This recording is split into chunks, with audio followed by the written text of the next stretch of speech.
So a few days ago I featured this plant, goat's beard, on one of my sort of foraging for a day videos, and it's interesting, I've not managed to get here when the flowers are open. They're just closing there now. This plant flowers early in the morning and then the flowers close by midday. This is goat's beard, Propagating pratensis, which means goat's beard of the meadow. Somebody mentioned that the flower buds are edible. Eva, be quiet. Now, I've never eaten this plant before. I do know that all parts of the plant are edible, but not all parts are necessarily something you'd want to eat. They might be tough or bitter or whatever. Anyway, I'm going to pick just a couple. Sorry about the dog barking in the background.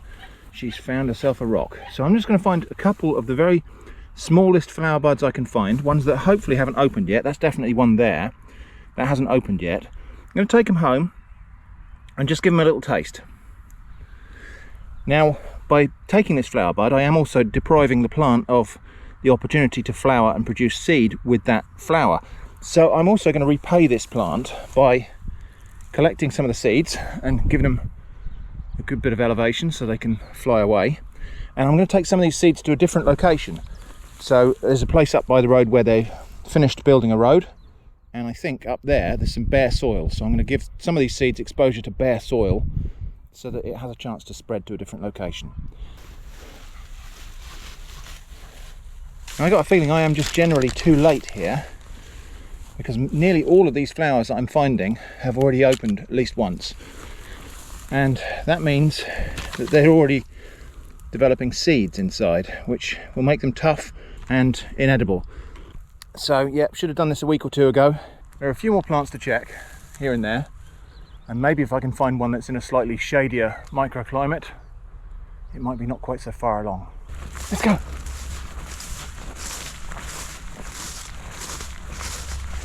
Some of these that have just opened today are still really tender. You can tell by the way that they just pick like that. The stems just snap straight off.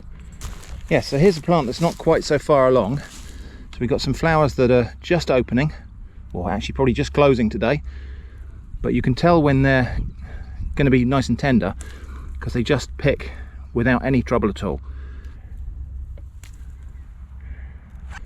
And I can feel that that stem is really tender. So I'll take a few of those, and I think we've probably got enough to give them a taste. So there we go. So let's get these back to Atomic Shrimp HQ, cook them up and give them a taste. So back at home we can see that the white milky latex that came out of these stems as I picked them has turned brown on exposure to air, and it did actually stain my fingers. I had to scrub it to get it off my fingers as well.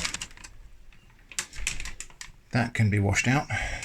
So that's our harvest, and it's not terribly impressive, but that's fine because I only really want a little taste. So I just want to make sure that I actually like the flavour of these before I go and pick a whole load of them. It just happens that I'm at the wrong end of the season for them, so if I want to pick any more, it's going to have to happen next year now. Anyway, I'm just going to carefully slice one of these in half so we can have a look inside. So what we've got there is the unopened flower bud and the undeveloped seeds as well. So that's the bit we're going to cook. You might be able to hear my stomach rumbling. I'm going to divide these into two little piles because I've got two different ideas for treatments for these. So we'll have some closed and open buds. So first off, I'm just going to fry a couple of these in some neutral vegetable oil so I can get a taste for what this wild vegetable actually tastes like on its own. And I think they are literally going to need a minute, which is almost gone. Just going to turn them over.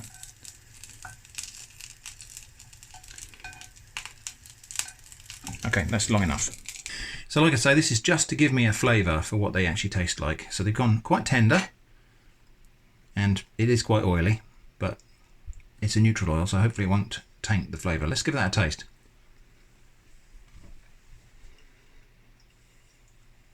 Interesting. Really interesting flavour. Kind of earthy flavour, a little bit like mushrooms, but also a little bit like parsnips. So yeah, they taste good, and that's given me an idea for what I want to do now. So I'm going to have a little bit of butter in the pan. As soon as that's foaming, in with the goat's beard flower heads, buds. I'm just going to give them a minute. Just until they change colour. So they start off a sort of slightly dull green and they freshen up to a sort of asparagus green when they're cooked. I actually think that's probably enough. Just about 30 to 40 seconds seems to be enough. Okay, now still obviously not a meal because we are just testing this here. But I think this will go well with a tiny little bit of cider vinegar, a little spring thing of salt. Okay, let's try that together.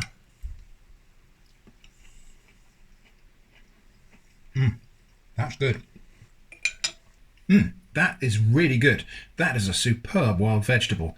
Flavour is somewhere in the region of parsnips, but also a little bit like globe artichokes or something like that. That kind of earthy, I'm going to say it again, expensive vegetable flavour.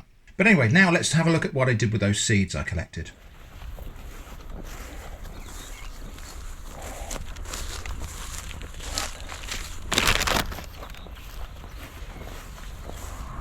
Now that field we just visited is going to be built on in a year or two. So, and that's the only population I know of locally of goat's beard. So that's going to be destroyed. So these seeds, we're going to try and give them a new home. And that new home, I think, is going to be here. So this is a landscaped bank where they finished building the bypass, or they finished building this bit of the bypass. There's all this bare soil here. Now this will be already full of wildflower seeds, but probably not goat's beard. So we'll plant some. Some of them are blowing onto the road, so I'm going to give a few of them a bit of a better chance by just tossing a bit of soil over the top of them. So hopefully next year we'll have some goat's beard growing on this bank, and it will kind of replenish the local population, since that field is going to be built on where I picked these from. So hopefully that will keep the local population of goat's beard rolling.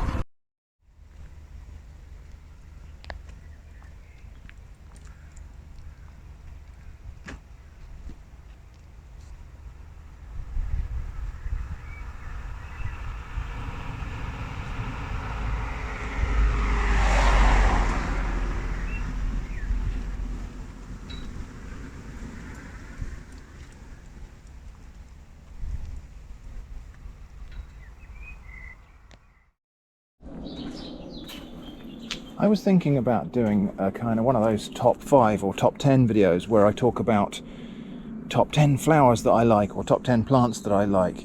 And then I realised that actually a lot of my videos are already kind of about that.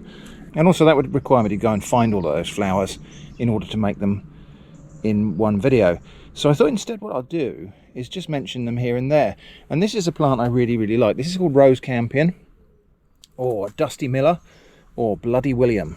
And one of the things I really like about this plant is you can't capture the colour of it on a camera.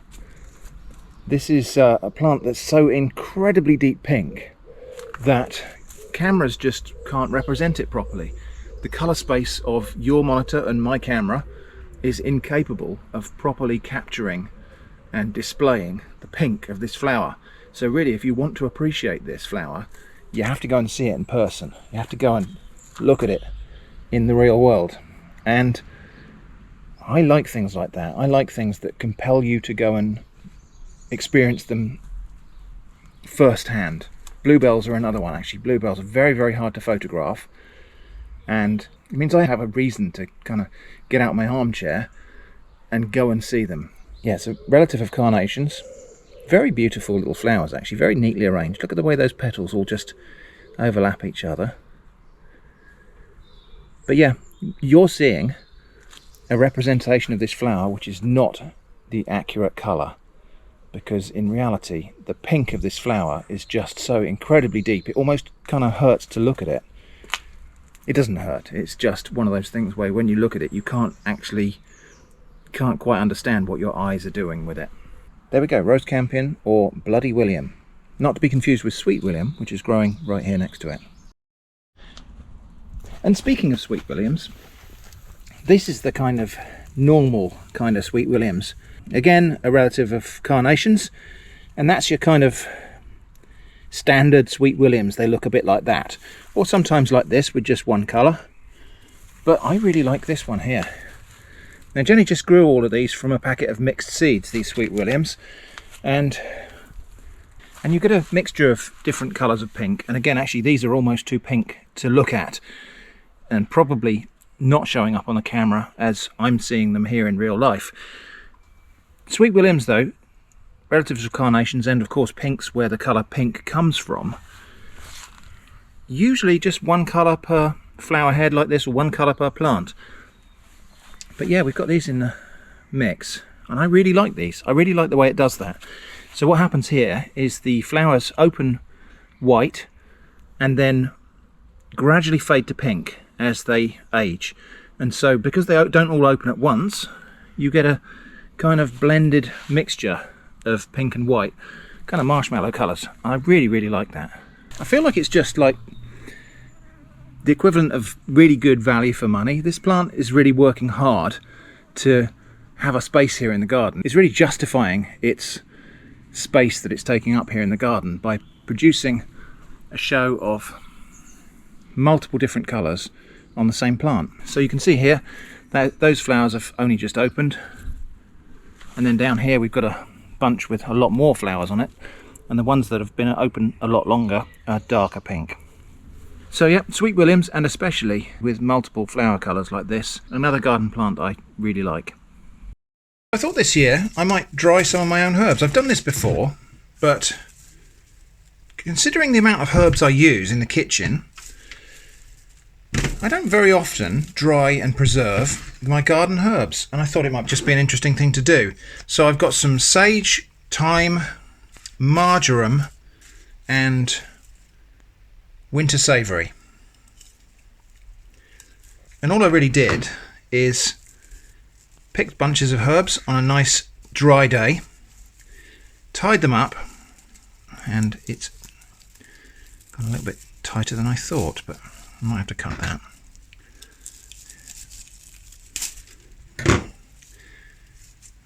So tied them up with slip knots mostly, apart from that one which was really tricky, and then hung them upside down from a piece of doweling that I just propped up against the boiler and some pipes in my garage.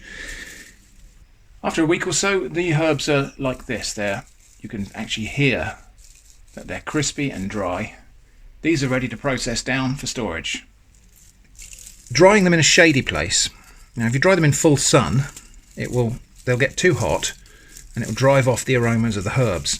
So you actually want to dry them somewhere a little bit shady, and that way you get herbs that are dry, fully dry, but hopefully haven't lost much of their potency. Anyway, so this is my dried herbs, bit of a mixture, and I'm going to keep it mixed. I'm going to take these up to the kitchen now and process them. So processing couldn't really be simpler. Things like sage, I'm just going to kind of crumble the leaves away from the twigs like that. Things like this, which is marjoram, I think. Yeah, this is marjoram. The leaves just strip off like that. And the idea is to get all of the leaves, but not any of the twigs.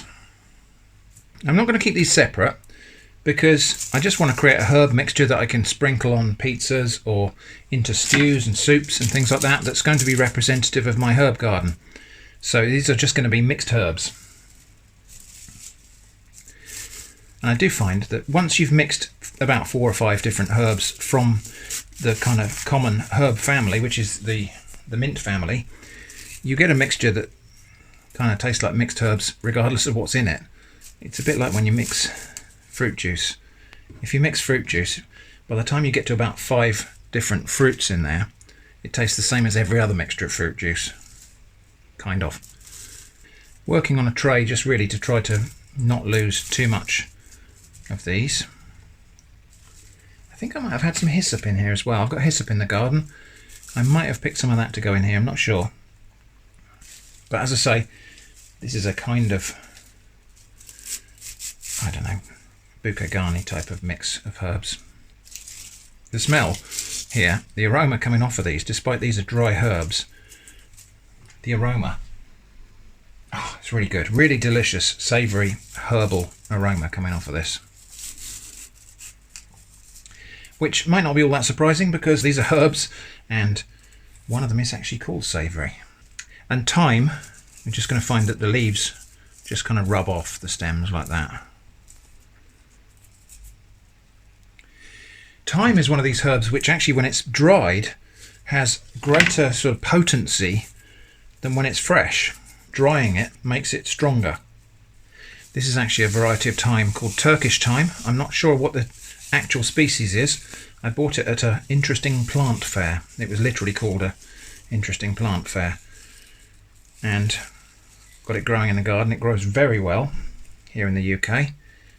Slightly larger leaves than most other varieties of thyme and a really nice flavour. Okay, all these twiggy bits can go in the compost. And I have lost a few little bits to spillage here. I'll pick some of that up. I'm not too worried because it's free. I can grow some more. And I'm just going to break those up a little bit, just so there are no big pieces of leaves in there. And pick out any bits of twig that I might have missed or that have escaped the process. There are a few in there.